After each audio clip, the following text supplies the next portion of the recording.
Hi everyone, welcome to the fourth episode of our screencasts on how to work with Git and Subversion. Since the last screencast, I've done a couple of changes in my example code.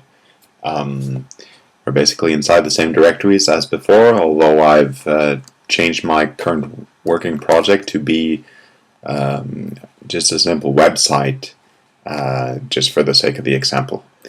I've also changed the color of the terminal to be black writing on white background to see if I can get a bit more used to that. It's supposed to be better for doing presentations on a projector and stuff, so I hope that it's still readable and likable. Today we're going to look a bit more about on how several Git users can collaborate using Git and then still have their changes ending up back in the Subversion repository. So this I got three terminals here with my Subversion checkout here. Basically my repository is here just like last time, and I also got this repository cloned into being a Git repository.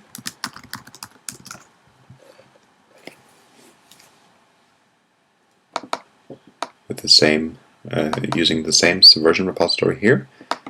And there's not so much history in this project yet. There's just one initial import with a bunch of HTML and CSS files, and yeah, the same history as of course here on the Git side. So now, say for instance that we want to. I got a collaborator called Bob, and Bob likes using Git. He knows how to use Git, and I've asked him to make some changes to the website. And Bob says, okay, well, I'll just clone your repository and make my changes, and then you can pull them back later on. So I'm still logged in as myself here. I just create a little folder called Bob. So he wants to clone my repository. Pretty straightforward from my sources Git website. And here is his repository. So let's say Bob wants to add a little README file with instructions on how to deploy the website.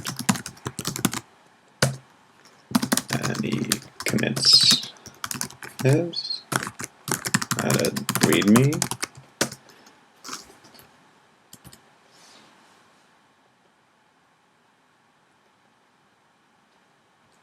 I need to add new files, of course.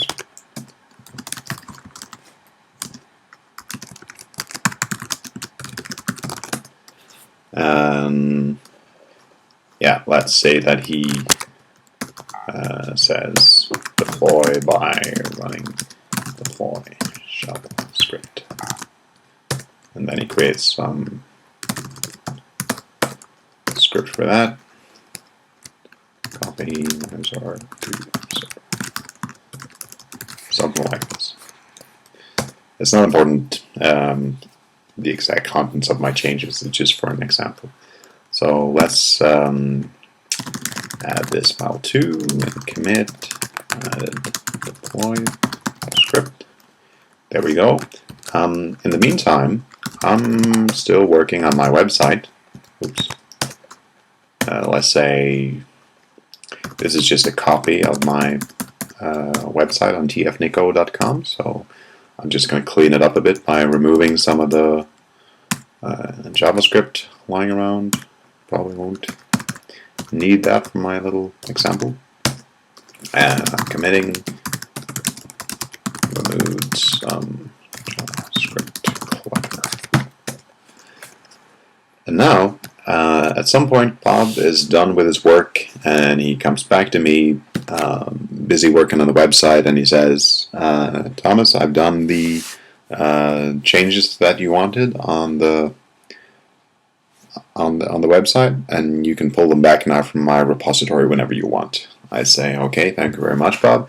He gives me the location of his Git repository, which is right now just on the file system. So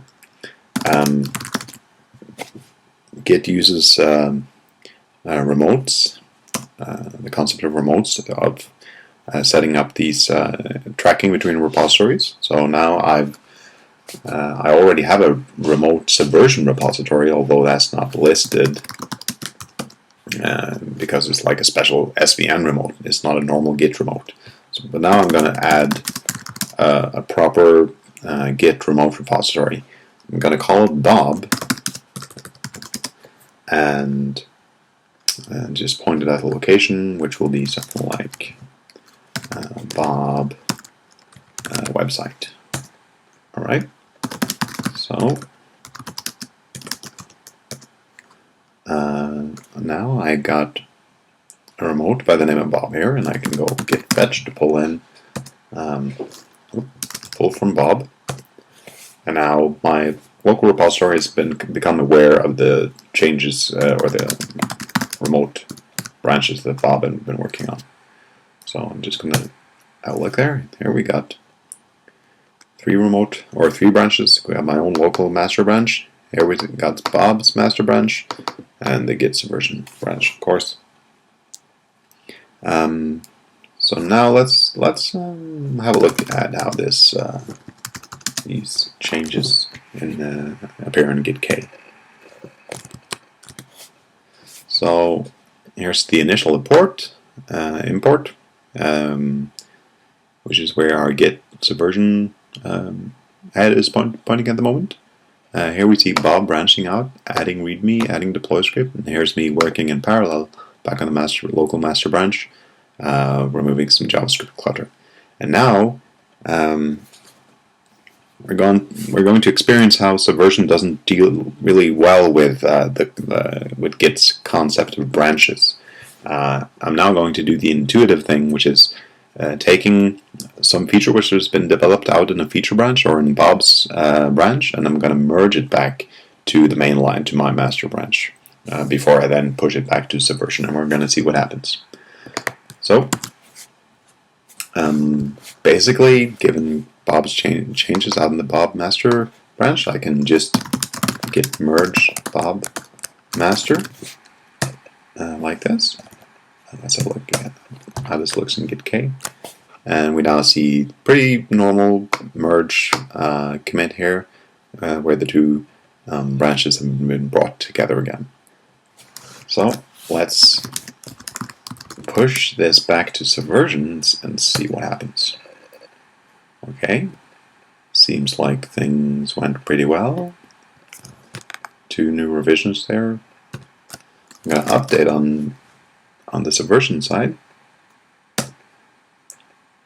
And we see that the changes that Bob committed, the new deploy script and the changes in the README or the new README file, these changes are now over on the subversion repository. So things seem to have gone well, but let's have a look at the SVN log now and see what happens. So here's the initial import. Then I remove some JavaScript clutter, and then merge remote branch Bob master.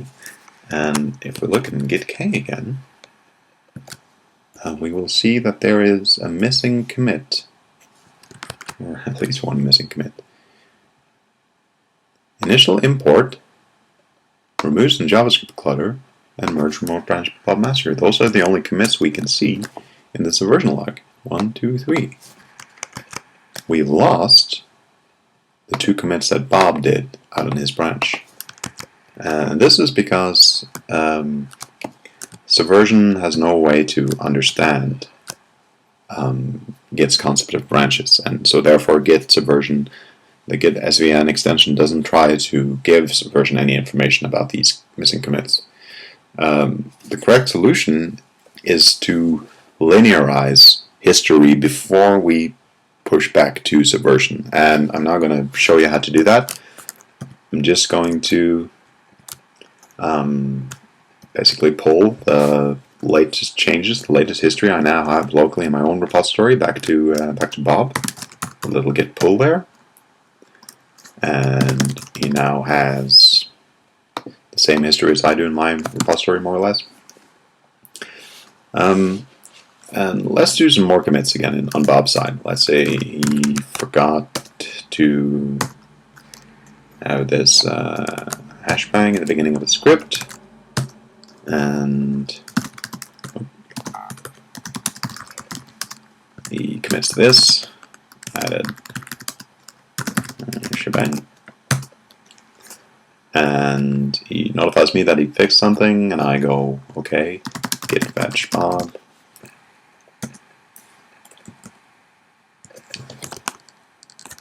I'm also going to do a local commit, just to show how our changes are branching out from each other. Change a little bit more on the website.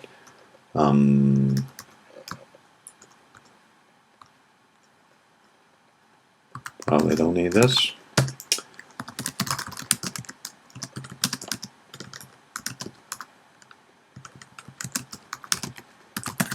Set website. And now let's have a look in Git K. I'm not even sure if I'm in the right place for that. So again, we see Bob branching out with this commit, and here me working with this one. Now, instead of merging together again, we're going to rewrite history so we get a linear history so that it looks as if me and Bob were working in the same branch all along. And the way to do this is with rebasing. Rewrite our history. Here is Bob's master branch again, which I'm going to not merge but rebase this time. So git rebase Bob/master, and now we see first git rewinds head to replay your work on top of it, applying fixed up website a little more. So let's look at how this looks in Git K now.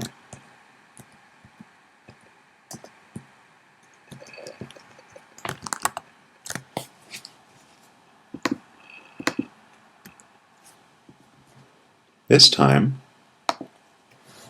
we now don't see a trace anymore of Bob branching out. We just see that he's committed on top of our common ancestor, this one, that he added shebang, and here's my commit, fixing up the website a little more. Perfectly linear, perfectly branch free, which is how we want it to be for going over to subversion again. So now when I go SVN decommit, we push our revisions back to subversion again, update in the subversion workspace, and this time when we look at the log, let's look at the last 3 elements. We see here the last commit from last time, then Bob's commit, and then my commit, all in a nice linear pattern, and no traces of any merges have taken place.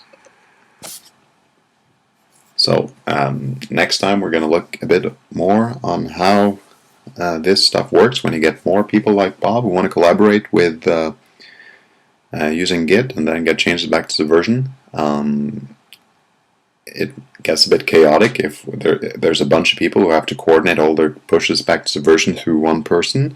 So we're going to look how to set up a centralized Git+SVN mirror. So, thanks for watching.